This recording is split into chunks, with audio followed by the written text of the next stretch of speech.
Court. But now we go straight to our conversation.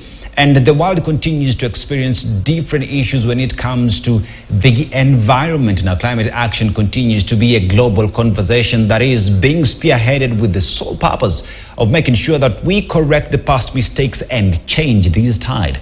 There are various ways we can all do this, but today we'll talk about planting trees and preserving the ones we have. The government says it wants to plant 15 billion trees by the year 2032. Efforts can be seen, but the government again lifted the ban on logging. What does this mean to our resolve in saving the environment and to those that depend on forest? I am having this conversation with Daniel Kobe, Executive Director of GEC People's Development Program, and Wilson Kipkazi, Community Liaison Officer, and Royce Welfare Council. Gentlemen, welcome to the set as we continue to have this conversation. And yeah, Kobe, as we just start having this conversation right now, what effect will lifting this ban mean to the fight in preserving our forests? Well, there's a lot which have been invested in trying to do rehabilitation, try and protect the forest or conserve the forest.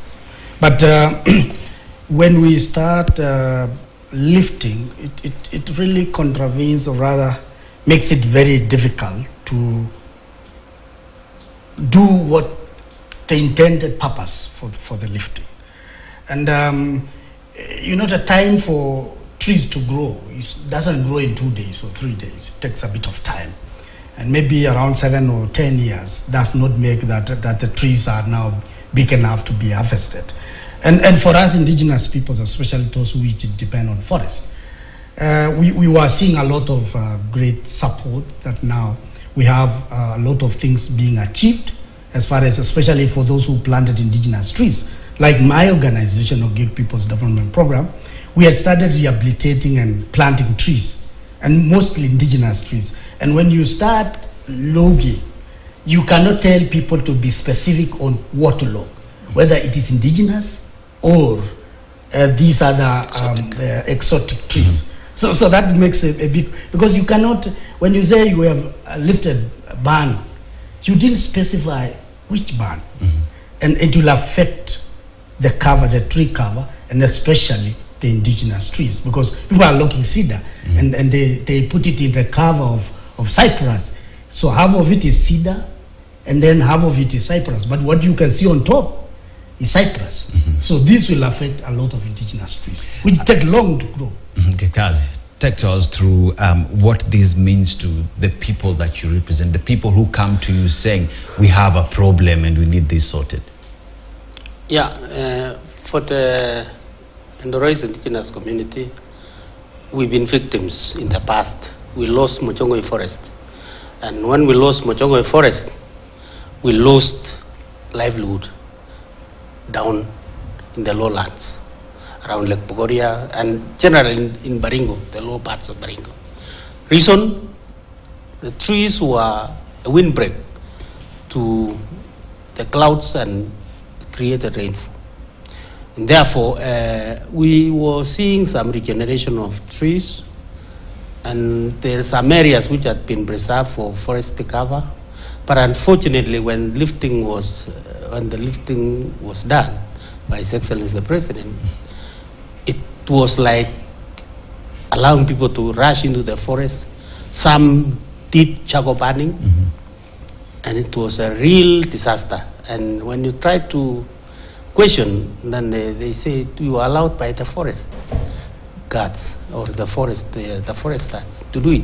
So in real sense, this issue of forest logging is a real challenge. I don't understand, and we need to hear from the leader of the nation to tell us actually, because in September we are having the African Climate Summit in Nairobi, and we are talking about issues of carbon and trading.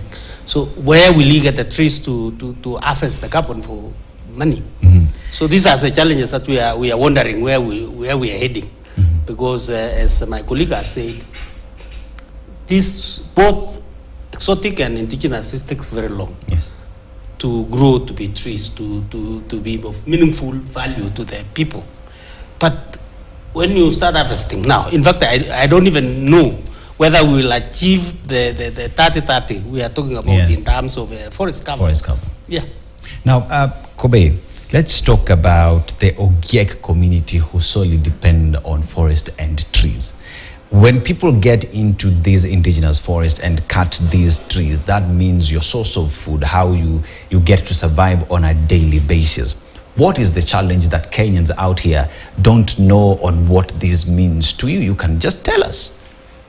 As I told you, that's a very good question, because many people seem not to understand what forest means for indigenous communities like the Ogiek. Most of our lifestyle is about beekeeping, not necessarily hunting. Hunting has had a lot of ban many years ago, though we do it in a small way, but I know KWS might arrest me. The issue is the ban, or rather the issue means a lot for the Ogiek community. Let's go back to the COVID issue. Period, yeah, that period made many people to come to the forest, wanting a lot of medicine, herbal medicine, and the rest. But people who are expert in herbal medicine, they travel deep into the forest to get the herbs to help people. And when you do a lot of this, it affects our lifestyle, our hospital, which is the forest. I call it always supermarket, because it is where we get everything we need. From food, from herbal medicine, from everything, whatever we are using for life. So when you affect this, you are affecting the mainstream or the live stream of the Ogiek community. And so many people ask me, do you still think Ogiek still survive on that? Yes, we do, because we still collect a lot of our medicine, a lot of our food, water, forest, and clean water. But now when you cut down trees, one of the places which affect is water system, whereby most of the water now, people are getting typhoid and all that, because the water system have been affected, because it's open. People now go and wash anywhere, any place. They don't care of the people on the downstream. So in reality, we are saying, let's protect this forest. It is not only for the Ogiek, it is for all our people, other indigenous communities, including those who are down in More Forest Complex, where we are. A majority of the Ogiek, of course, are in More Forest Complex. And when it is affected, it affects even our fellow Maasai, in Masai Mara, and everybody else. And so it is not only direct to the Ogiek community, but all Kenyans. So we have a responsibility to protect and preserve More Forest Complex in terms of ensuring it survives. Leave alone climate change, because it's affecting. You can feel it even here in Nairobi. Kikazi, let's talk about these forests, in your community. People will say at the end of the day, we need furniture, we need to have pencils, we need to, the president is big on making sure that furniture is produced locally. But we have furniture, but people are dying because you've taken away their source of livelihood. When people come to you, what do you tell them? Yeah, you see, when it comes to issues of livelihood, it spans a long period of time for communities. Now, this issue of furniture is a short-term thing. Because they'll cut trees in 1 week, they're no longer there. So what next? Currently, I think we have a lot of plastic furniture now in the world, which is being, and all over, even in Kenya. And it's serving the purpose. I know they would want to say it's of quality, the furniture from trees and the likes, and of course the fetches money. But we see beyond that. What do you see? That is not the main reason. Cannot be the furniture. It is about getting money from the resources that have been there for a long time. It's for individuals. Actually, how many people who cut trees? There are just a few companies, the major companies which we know. We may not mention now, but we know about 2 or 3 companies that are majorly in the forest. The rest is nothing.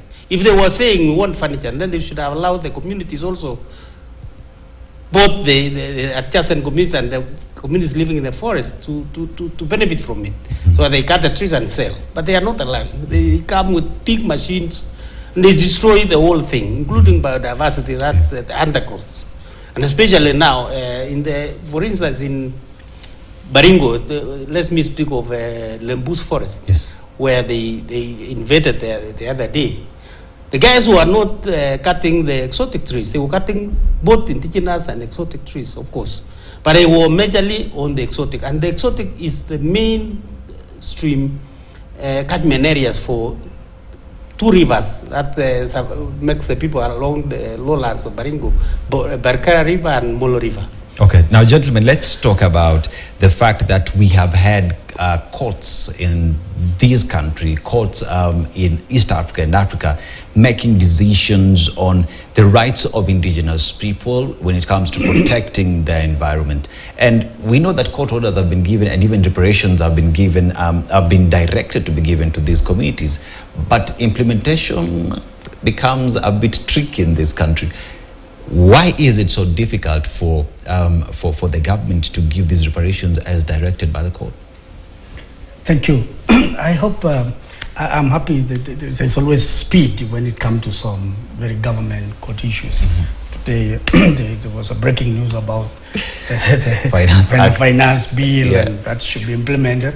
I wish those breaking news also are done for when the OGEC won the African court case in 2017 and the reparation in 23rd June 2022, where it outlined that these OGEC should be given their restitution, their rights to more forest complex, and even compensation, and all that it is meant.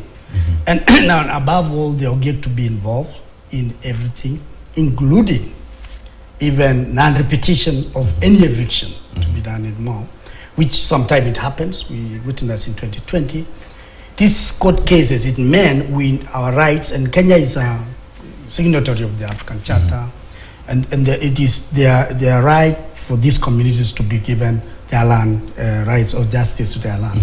And when we see even people saying, oh, we need even the kafir to be lifted, it makes it like, who imposed the kafir? It was the government. And they were complying to the African court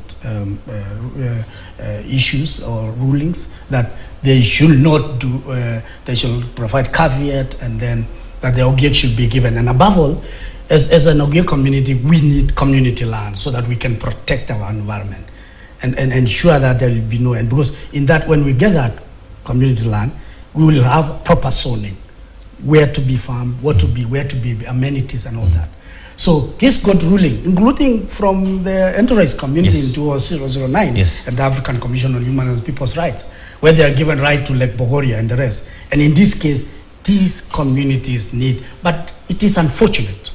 There is very slow move by the government. Most recently, we saw the Ombudsman trying to push the government, Kenya National Human Rights trying to do, NGC also trying to push.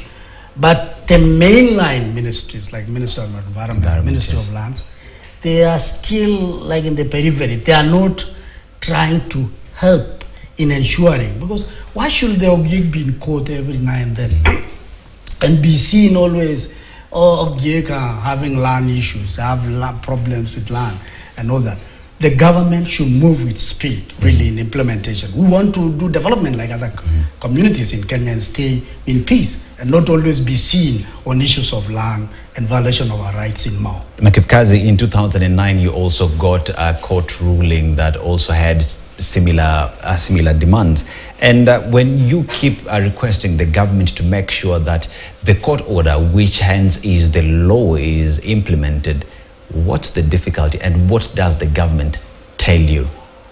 We've never understood why. Actually, we don't know.